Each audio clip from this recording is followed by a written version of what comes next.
और भीम आर्मी जो एक आंदोलनकारी संगठन है, भीम आर्मी एक आंदोलनकारी संगठन है जो हमेशा आंदोलन के अंदर है, जो इस देश के अंदर शोषित वंचित पीड़ितों के साथ खड़ा है।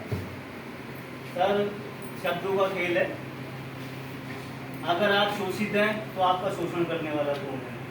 अगर आप वंचित हैं तो आपको वंचित करने वाला कौन है? अगर आप पिछड़े हैं तो आपको पछाड़ने वाला कौन है?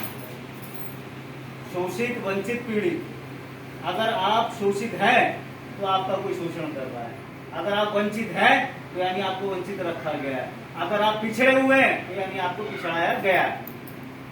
इन्हीं तीन शब्दों में या ऐसे शब्दों के अंदर जो आंदोलन है, आंदोलन का मूल छिपा है।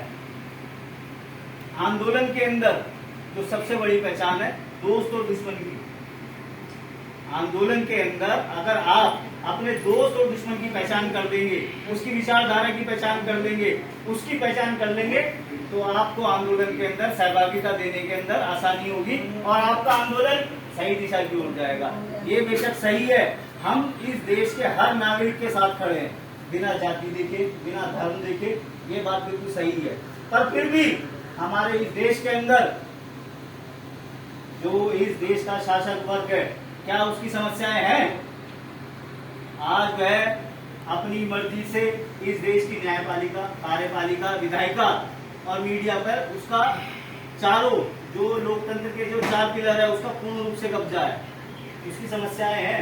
आज हम ऐसी बस्तियों के अंदर रहने, अगर मैं यहाँ से निकल के आता हूँ तो कूड़ेदान जैसी हालत हुई है। अगर हम अपने लोगों की बस्तियों के अंदर घूमे तो हमें अपनी समस्याओं का पता चलता है।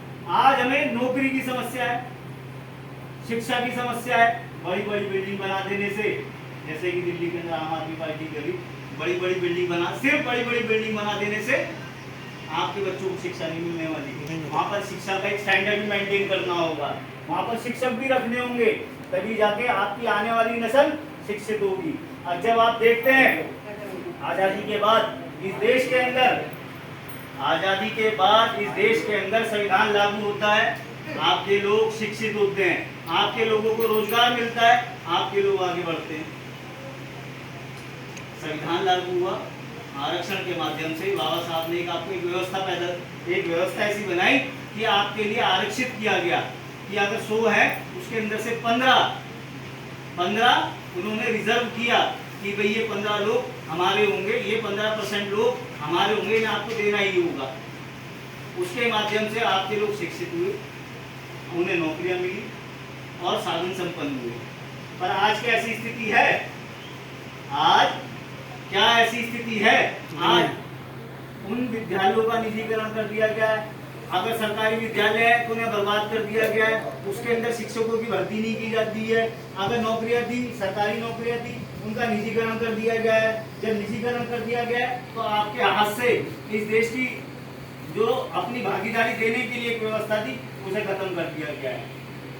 आज आपसे शिक्षा का अधिकार छीना जा रहा है, आज आपसे नौकरी का अधिकार छीना जा रहा है, आपको पुनः उसी स्थिति के अंदर लाया जा रहा है जो इस देश के अंदर आजादी से पहले थी, जो इस देश के अंदर आजादी से पहले थी।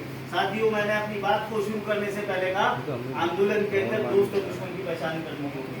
इस देश के अंदर, इस देश का जो शासक वर्ग है वह कभी नहीं चाहता कि आप शिक्षित बने, वह कभी नहीं चाहता आप साधन संपन्न बने, वह सिर्फ चाहता है आप उन्हें सिर्फ वोट देने के लिए बाध्य रहे। वह आपके पेट के अंदर इतना सिर्फ खाना देना चाहता है जिससे आप जिंदा रहें और उसके लिए कार्य करते रहें। यह व्यवस्था हमें मंजूर नहीं है साथियों, इसीलिए भीम आर्मी आंदोलन के अंदर है।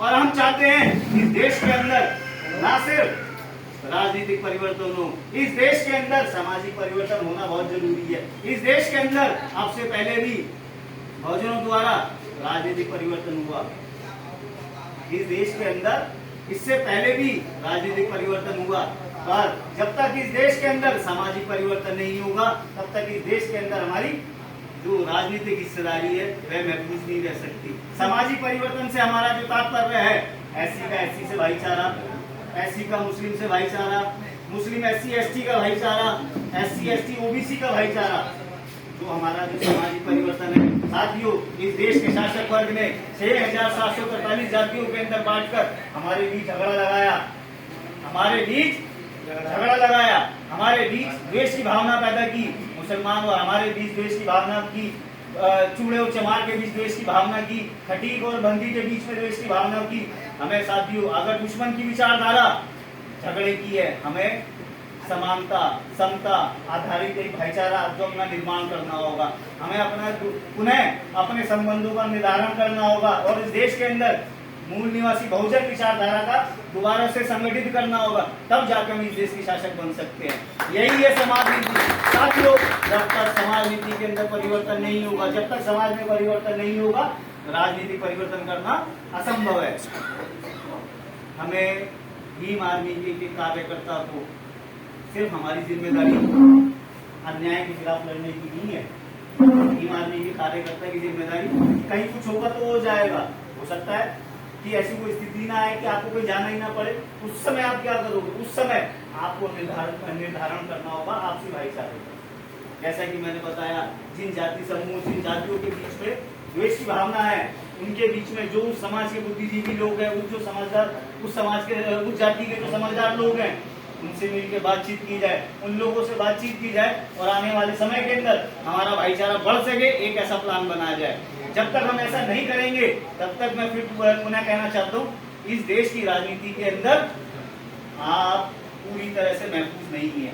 धर्म के नाम पर, जाति के नाम पर फिर दोबारा आपको पछाड़ा जाएगा, फिर दोबारा जो हमारी राजनीति है फिर बैकफुट पर आ जाएगी, फिर हम सालों साल मेहनत करेंगे, फिर इसी प्रकार से हम सारी स्थितियों को पुनर्गठन करेंगे, तब जाके फिर दोबारा। और मेरा तो ऐसा भी मानना है, आने वाले समय के अंदर आपका जो दुश्मन है आपको इतना समय देने वाला ही नहीं है। हम आखिरी पीढ़ी है जो आंदोलन कर सकती है।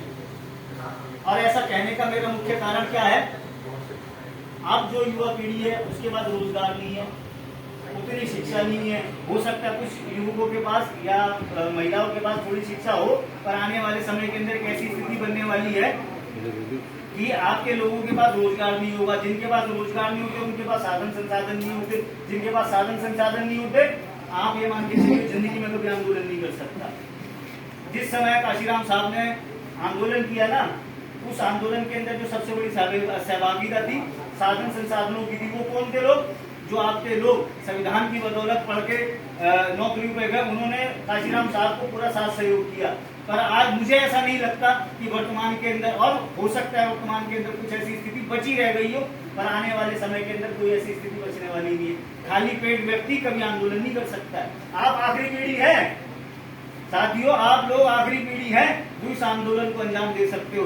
नहीं तो आप याद रखिए, आने वाली जो आपकी नस्लें हैं बिना बेड़ियों के गुलाम होंगी, जिनके पेट में खाना नहीं होता, जिनके पास धन नहीं होता, जिनके पास साधन संसाधन नहीं होते, जिनकी कोई आवाज नहीं होती। मैं बहुत कड़वी बात कहने जा रहा हूँ, उस घर की बहन बेटियां भी सुरक्षित नहीं रहती। और ये थपथपाने की बात नहीं, बड़ी शर्म की बात है। हमें उस तरफ नहीं जाना है। हमें पुनः संगठित होना होगा, अपने संबंधों का पुनः निर्धारण करना होगा, सभी जातियों के अंदर भाईचारा पैदा करना होगा, तब जाके हम इस देश के अंदर शासक बनने की ओर जा सकते हैं। तभी हम इस देश के अंदर शासक बनने की ओर जा सकते हैं। मैं एग्जाम्पल के रूप में आपको बताना चाहूंगा, दुश्मन ने आपको हिंदू के रूप में, आपके भाइयों को हिंदू के रूप में इकट्ठा किया, आपके भाइयों को हिंदू के रूप में इकट्ठा किया, चमार को इकट्ठा किया, जाटों को इकट्ठा किया, भंगी को, वाल्मीकि को, खटीक को, सभी जातियों को उन्होंने हिंदू के नाम पर इकट्ठा किया, जो कि झूठ है। आपको अपने लोगों तक अपने महापुरुषों का आंदोलन पहुंचाना है, सच्चा इतिहास पहुंचाना है, जो उनकी समस्या है वो पहुंचानी है। देखिए, उनसे जल्दी आपका काम हो जाएगा। और मेरा ऐसा मानना है, आपका जो भाई है, आपका जो बंधु है, वो इंतजार कर रहा है कि कोई सही आदमी है, मैं जिसका साथ समर्थन करूं। आप देखिए, अगर हमारा कोई साथी इलेक्शन लड़ता है, आप कुछ लोगों से मिलते हैं पर वोट उसे बड़े प्रतिशत के अंदर मिलता है। आप कुछ लोगों से मिलते हो पर वोट बड़े प्रतिशत के अंदर मिलता है। आपके लोग चाहते हैं कि आप समृद्ध बने, आप ताकतवर बने, पर आपको उन तक पहुंचना होगा, उनसे एक बार मिलना होगा, उन्हें अपनी विचारधारा समझानी होगी, उन्हें अपना उद्देश्य समझाना होगा, तब जाके इस देश के अंदर हम उन्हें अपनी जो राजनीतिक सत्ता है उसे स्थापित कर सकते हैं। साथियों, कहने के लिए और बहुत सारी बातें हैं, सभी लोगों ने बहुत अच्छी बात कही, और महिलाओं का इसके अंदर बहुत बड़ा योगदान होगा। महिलाओं के बगैर कोई भी क्रांति असफल है।